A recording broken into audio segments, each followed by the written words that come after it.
Ćao, veliki pozdrav, moje ime je Miloš i evo danas da vam pokažem jednu stranicu gdje možete skinete besplatno instrumente, legalno, totalno, znači besplatni instrumenti koji baš lepo zvuče. Ovako, firma se zove Big Cat i oni ovako poneki put daju ove besplatne instrumente. Evo ovdje je stranica, naravno ja ću ovaj link prekopirati i daću direktno ispod snimka da kliknete i da odete na njega. Kada odete, znači ovdje ćete ovako naći listu, znači gomile ovih instrumenta. Evo sad ću vam pokazati kako skinete.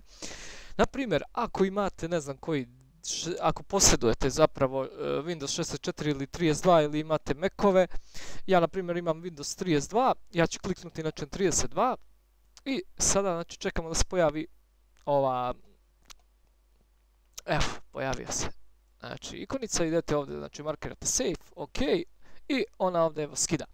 I to je to, znači, pardon, znači ovo je fina stranica, ima uvek, daju neke besplatne instrumente i valja ih probati. Tu su besplatni i lepo zvuče. Ništa, veliki pozdrav, ćao!